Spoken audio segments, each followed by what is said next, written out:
Você gosta de história em quadrinhos? Esta arte vem crescendo a cada dia. E hoje o Versão Mulher vai te levar para conhecer um pouquinho mais sobre este mundo.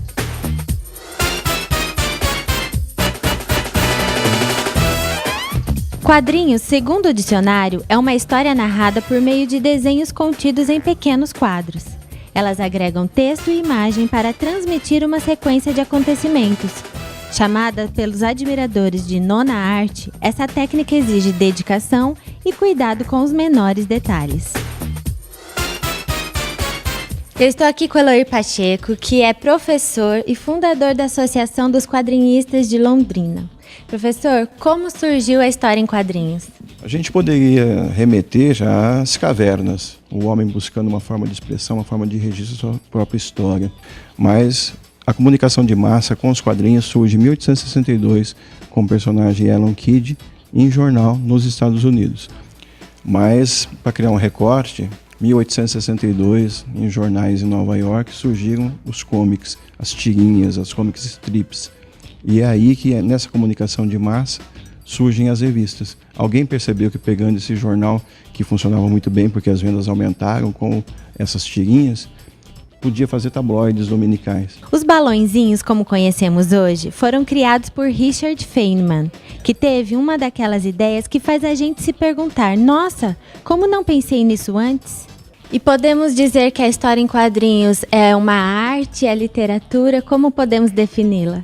Essa discussão a gente tem evitado bastante, porque para nós quadrinho é arte e ponto final.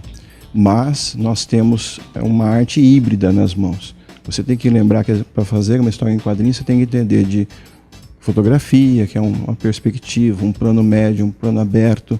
Você tem que entender de moda. Você não vai desenhar uma história do Homem-Aranha nos anos 70 utilizando as roupas de hoje em dia. Você vai ter que pesquisar aquele vestuário. Entra o design de veículo, entra a parte de arquitetura. Então, tudo isso são outras artes que estão no desenho da história em quadrinhos. Somada à literatura, nós temos uma arte híbrida que com certeza é arte. Isso não se discute. Histórias em quadrinhos é arte e ponto final. Dentro do gigantesco mundo dos quadrinhos, há uma diversidade incalculável de títulos e estilos. E está muito enganado quem pensa que as histórias são exclusividade das crianças. Títulos para os adultos há muito tempo estão nas livrarias, como a saga de Watchmen, de Alan Moore e David Kipos. E em qual momento a história em quadrinhos amadurece, passa por essa fase de amadurecimento? Ela vai amadurecendo no decorrer desses anos mesmo, de 1862 até 1930, 1920, ela começa a evoluir e ter a sua plenitude sendo trabalhada dentro da arte. Mas em 1939 tem o craque da Bolsa de Nova York, as histórias passaram a ser fuga do cotidiano, uma forma de escapismo. Então surgem as histórias do Tarzan, que leva aquela pessoa urbana para a floresta. Surge a história do Flash Gordon, que leva essas pessoas para o espaço. Dick Tracy já coloca ele num caminho detetivesco, né? Fugindo do cotidiano.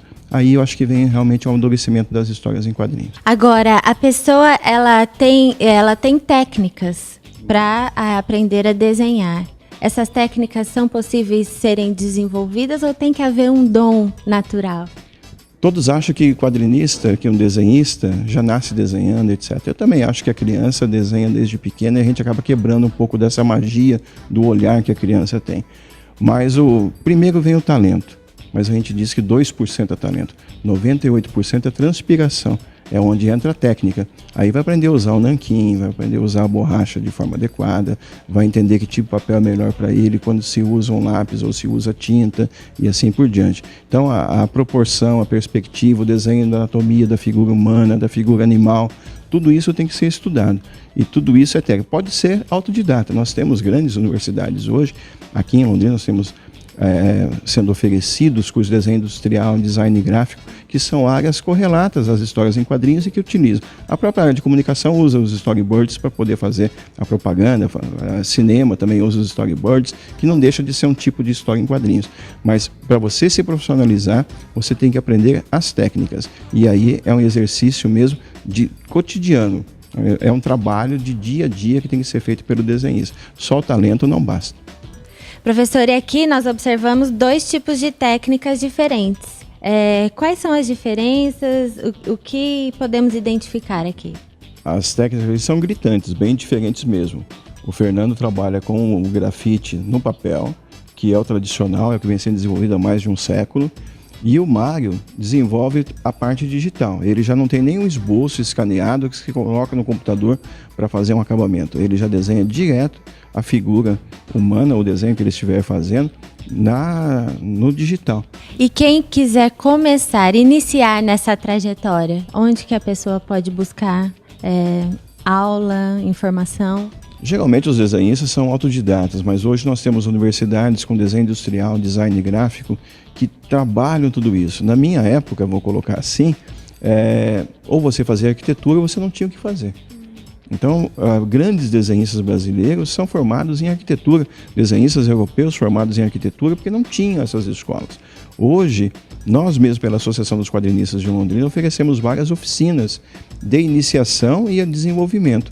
Eu dei vários cursos dentro da UEL para o pessoal que produz desenho, da parte de artes também, curso de extensão de produção de histórias em quadrinhos.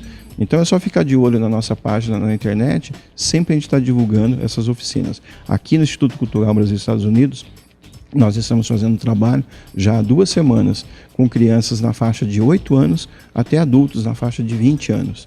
Que querem trabalhar com histórias em quadrinhos, que querem desenvolver uma profissão. E a gente tem esse olhar de quadrinho como um meio de vida, um meio de sobrevivência mesmo, como uma profissão.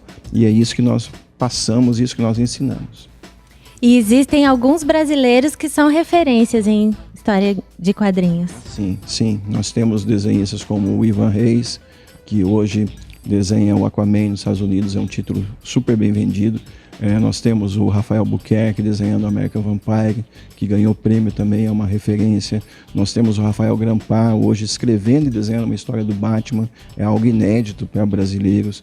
Nós temos também, não só desenhos brasileiros que desenham para os Estados Unidos, para as grandes majors, Marvel e DC, mas nós temos o Fábio Moon e o Gabriel Bá, por exemplo, que tem quadrinhos autorais sendo publicados em vários países da Europa, sendo publicados também nos Estados Unidos. E hoje o Brasil é uma referência de produção no exterior. Nós temos vários desenhistas, posso citar também o Renato Guedes, está fazendo hoje o Constantine, que é o Hellblazer, está fazendo muito sucesso também. Então, são referências lá nos Estados Unidos. E no Brasil nós temos essas pessoas como verdadeiros exemplos profissionais de como se produz uma história em quadrinhos, e nós nos miramos neles para chegarmos também num estágio semelhante. E o Fernando está aqui fazendo os desenhos. Fernando, qual é a técnica que você utiliza nesse caso aqui? Eu faço um esboço primeiro e depois eu vou finalizando por cima, corrigindo a anatomia, perspectiva, assim, já deixando prontinho para finalização, já com o nanquim. E aqui eu tô vendo que você usa um lápis. Precisa ser um lápis específico? Quem está assistindo a gente quer começar. Quais são os materiais ou as técnicas que essa pessoa precisa ter? Para esboço assim mesmo, pode ser um lápis 2B, um lápis comum mesmo. Aí a partir daí, quem preferir um lápis assim já pode usar já mais um 4B, um 3B assim, já dá uma finalização, uma firmeza melhor no traço. E aqui no caso, você tem um personagem e você estava fazendo um desenho de mim. Você cria também ou você precisa sempre de um modelo? No caso, assim, às vezes quando você já tem um personagem que você é acostumado a desenhar, é mais fácil. Só que para cenário, assim, você sempre tem que ter uma referência, assim. Fica mais fácil, mais rápido. E faz quanto tempo que você desenha? Eu, desde criança, assim, eu sempre fazia um desenho ou outro. Aí de uns 10 anos pra cá que eu resolvi levar a sério, assim. E você fez algum curso para chegar nesse ponto que você está hoje? Qual foi a sua trajetória? Já fiz um curso na UEL uma vez para desenhar a natureza morta. Xícara, frutas, essas coisas assim, né? E fiz um de narrativa também com o Eloir, de desenho também, para dar uma aprimorada, assim, para achar o meu traço, vamos dizer assim. E o que você sente enquanto você desenha? É uma viagem também para dentro de você? Sim. Ah, eu apago. Às vezes eu demoro 6 horas pra fazer uma página e tá acontecendo... Tá caindo um meteoro na Terra, eu tô lá desenhando a página. Bom, e agora eu vou conversar com o Mário, que também é desenhista, mas que está utilizando uma técnica diferente. Vamos conversar com ele. O Mário já utiliza uma técnica digital, é isso, Mário? Exatamente. O desenho em si, ele é o mesmo. Essencialmente é traçar com a mão mesmo, a lápis. Só que usando uma técnica digital. Eu gosto de usar uma comparação com a música. É como se fosse um músico que toca violão e guitarra elétrica. No caso, o violão seria a prancheta, que nem o Damasio estava desenhando, e a guitarra elétrica seria o computador com a tablet. Você tem toda uma gama de possibilidades de edição mais fluidas, né? E atualmente eu trabalho mais com a arte digital. Eu ainda desenho a lápis, só que profissionalmente funciona o digital mesmo. Agora explica pra mim. Quem faz a arte digital tem que saber antes fazer o traçado no papel.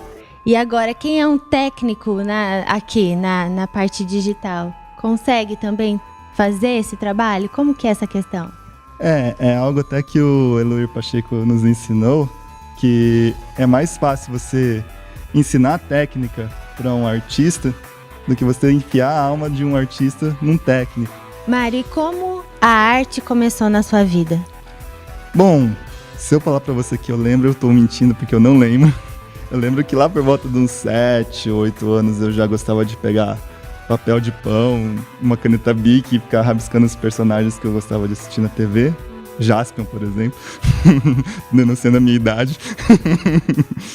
E eu não tive muito contato com artistas na minha infância, mas depois, crescendo, sempre me interessei. Eu descobri, por exemplo, o curso de desenho industrial da UEL. Então só depois, quando eu já tinha meus 17, 18, que eu realmente fui estudar a sério a arte, o desenho. Então você hoje pode dizer que você trabalha com aquilo que você nasceu para fazer. Eu posso dizer que eu sou privilegiado. Eu trabalho com desenho, só que hoje eu ilustro para livros didáticos, que é até mais gratificante, porque eu tô... É um que você tem um papel social, você está fazendo material de qualidade, de excelência para as crianças estudarem e se formarem cidadãos. É algo que eu fico muito feliz mesmo e sinto-me bem satisfeito nesse campo profissional.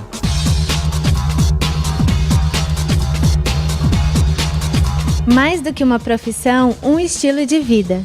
É preciso muita criatividade e talento para transformar traços em histórias. E com todo esse talento, o nosso quadro termina por aqui.